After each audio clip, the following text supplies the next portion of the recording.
وزیر خارجہ اسحاق ڈار نے کہا کہ پاکستان صرف اسی صورت میں کسی پیش رفت کو قبول کرے گا جب 1967 سے قبل کی سرحدوں اور القدس شریف کو دارالحکومت کے طور پر تسلیم کیا جائے۔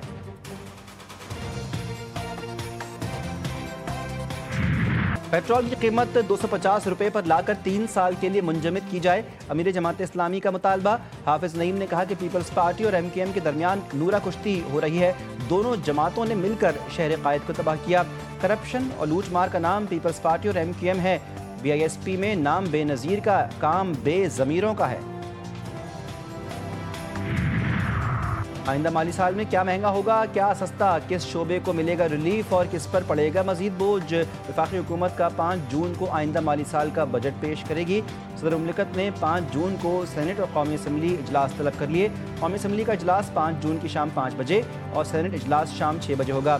وفاقی کابینہ کا اجلاس بھی 5 جون کو ہوگا جس میں بجٹ کی منظوری دی جائے گی۔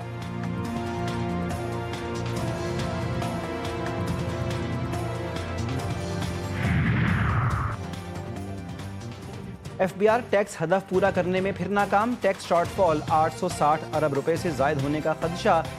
مئی میں ٹیکس وصولی کا ہدف 1150 ارب روپے تھا، تاہم ایف بی آر اب تک 965 ارب روپے ہی ٹیکس جمع کر پایا۔ ایف بی آر کو رواں ماہ محصولات میں 185 سے 190 ارب روپے کمی کا سامنا ہے۔ ایف بی آر کے مطابق مالی سال کے پہلے 10 ماہ میں 683 ارب روپے کا شارٹ فال ہوا تھا۔ رواں مالی سال ایف بی آر کا سالانہ ہدف 14,131 روپے تھا، تاہم آئی ایم ایف کی مشاورت سے ٹیکس ہدف کم کر کے 13,980 ارب مقرر کیا گیا۔ مظفر آباد میں عوامی ایکشن کمیٹی اور وفاقی حکومت کمیٹی کے مذاکرات جاری، مہاجرین کی 12 سیٹوں کے خاتمے سمیت 38 نکاتی چارٹر آف ڈیمانڈ پر گفتگو۔ مذاکرات کے بعد ہی آزاد کشمیر میں عام انتخابات کا شیڈول جاری کرنے کا فیصلہ ہوگا۔ مذاکرات میں حکومت کی جانب سے رانا ثناء اللہ، قمر زمان کائرہ، راجہ پرویز، اشرف احسن اقبال، وزیر اعظم آزاد کشمیر اور عوامی ایکشن کمیٹی کے ارکان شریک ہیں۔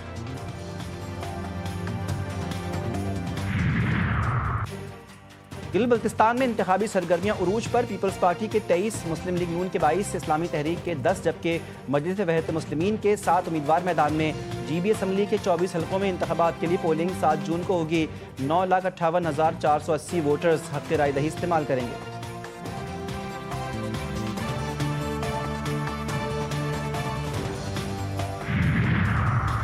اسلام آباد ایئرپورٹ پر ٹریفک بندش، نون لیگی رہنما خواجہ سعد رفیق کی شدید تنقید، بے حسی اور نااہلی کی بھی کوئی حد ہوتی ہے، اس معاملے پر دہشت گردی کی اطلاع کی کہانی نہ سنائی جائے۔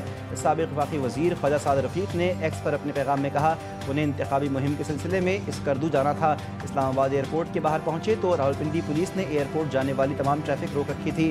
نجی ایئر لائن ایئر بلو نے بھی پرواز کو مقررہ وقت سے پہلے کلوز کر دیا، اس کی وجہ سے ان سمیت 13 مسافر اسکردو جانے والی پرواز سے محروم رہ گئے۔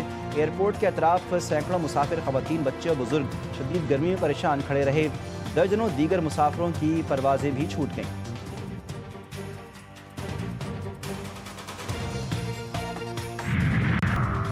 عید قرباں ختم لیکن قربانی کے جانوروں کی آلائشیں جگہ جگہ باقی، شہر قائد کی انتظامیہ کے صفائی کے دعوے دھرے کے دھرے۔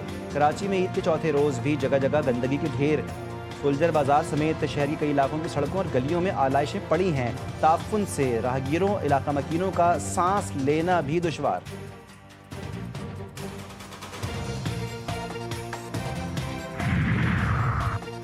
وزیر اعلیٰ پنجاب مریم نواز کی عید پر میجر سرجری ہوئی ہے۔ سرجری کے بعد مریم نواز کا پہلا سوال صوبے کی صفائی سے متعلق تھا۔ لاہور میں نیوز کانفرنس کرتے ہوئے مریم اورنگزیب نے بتایا اس طرح پنجاب کی ٹیموں نے عید کے دنوں میں انتہائی جانفشانی سے کام کیا، پنجاب کے تمام اداروں اور ضلع انتظامیہ نے مل کر کام کیا۔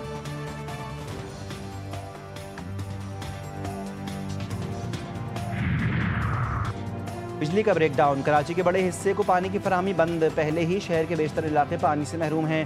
دھابیجی پمپنگ اسٹیشن پر بجلی بریک ڈاؤن کے بعد کراچی کے باقی حصے کو بھی پانی کی فراہمی بند ہو گئی۔ واٹر کارپوریشن کے مطابق مرمت کے لیے جبری شٹ ڈاؤن کیا گیا، جس سے پمپنگ اسٹیشن کے 21 میں سے 10 پمپنگ یونٹس بند ہو گئے۔ اس سے قبل واٹر کارپوریشن عید پر بھی صارفین کو پانی کی فراہمی میں ناکام رہی۔ شہر کے بیشتر علاقوں میں گزشتہ 10 روز سے پانی کی فراہمی بند ہے۔ شہریوں کو عید کے دنوں میں بھی مہنگے واٹر ٹینکر خریدنے پڑے۔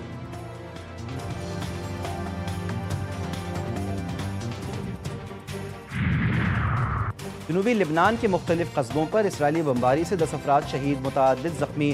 اسرائیلی جنگی طیاروں نے مختلف علاقوں پر 15 فضائی حملے کیے، توپ خانے سے شدید گولہ باری بھی کی گئی۔ اسرائیلی فوج نے زمینی آپریشن کے دوران دریائے لیتانی عبور کر لیا۔ مزید 4 دیہاتوں سے انخلاء کے احکامات جاری کر دیے گئے۔ حزب اللہ نے اسرائیلی فوجیوں پر گھات لگا کر حملے کیے۔ غزہ میں جنگ بندی معاہدہ خطرے میں پڑ گیا، امریکہ اور ضامن ممالک معاہدے پر عمل درآمد کے لیے فوری اقدامات کریں۔ حماس کے ترجمان حازم قاسم نے بتایا گزشتہ 48 گھنٹوں میں اسرائیلی فضائی حملوں میں 20 فلسطینی شہید ہوئے۔ غزہ پیس کونسل میں شامل ممالک سے مطالبہ کیا گیا کہ وہ جنگ بندی معاہدے کے خلاف اسرائیل کی دھمکیوں اور مسلسل خلاف ورزیوں پر اپنا واضح اور دو ٹوک موقف دنیا کے سامنے پیش کریں۔ پنجاب کے مختلف شہروں میں آندھی کے ساتھ موسلا دھار بارش، کہیں کہیں ژالہ باری۔ لاہور میں ابر کرم جم کر برس پڑا، آندھی اور تیز ہواؤں کے ساتھ موسلا دھار بارش۔ شہر کے بعض علاقوں میں ژالہ باری، 100 سے زائد فیڈر ٹرپ کر گئے، بجلی کا نظام درہم برہم۔ واسا کے مطابق لاہور کے نشتر ٹاؤن میں 48.5، ایئرپورٹ پر 40، جوہر ٹاؤن میں 37.5 ملی میٹر بارش ریکارڈ کی گئی۔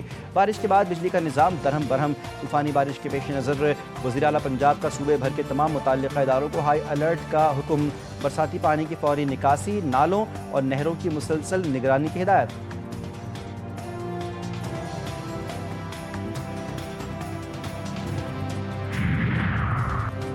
سندھ میں شدید گرمی کی لہر، سورج آگ ببولا، کئی شہروں میں درجہ حرارت 45 ڈگری سے بڑھ گیا۔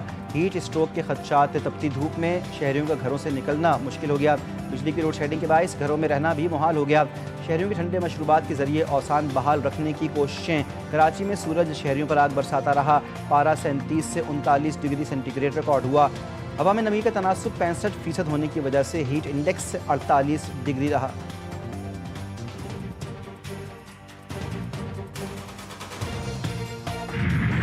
آج سال کا دوسرا بلو مون، آسمان پر نایاب فلکیاتی منظر۔ بلو مون اور مائکرو مون ایک ساتھ، ماہرین فلکیات کے مطابق ایک ہی کیلنڈر مہینے میں ظاہر ہونے والا دوسرا مکمل چاند بلو مون کہلاتا ہے۔ بلو مون اس بار مائکرو مون بھی ہوگا، چاند زمین سے نسبتاً زیادہ فاصلے پر ہوگا۔ مائکرو مون کے باعث چاند عام مکمل چاند کے مقابلے میں قدرے چھوٹا دکھائی دے گا۔ بلو مون ایک قدرتی فلکیاتی عمل ہے جو عموماً ہر 2 سے 3 سال بعد دیکھنے کو ملتا ہے۔ اور مری کے خوبصورت نظاروں کی سیر، پٹریاتا کوہ ہمالیہ کے حسین پہاڑی سلسلوں میں واقع ایک دلکش سیاحتی مقام اپنی چیئر لفٹ اور کیبل کار کی بدولت سال بھر لاکھوں ملکی اور غیر ملکی سیاحوں کی توجہ کا مرکز رہتا ہے۔ چیئر لفٹ اور کیبل کار آپ کو خوبصورت جنگلوں اور پہاڑوں کے مناظر کے بیچ لے آتی ہے۔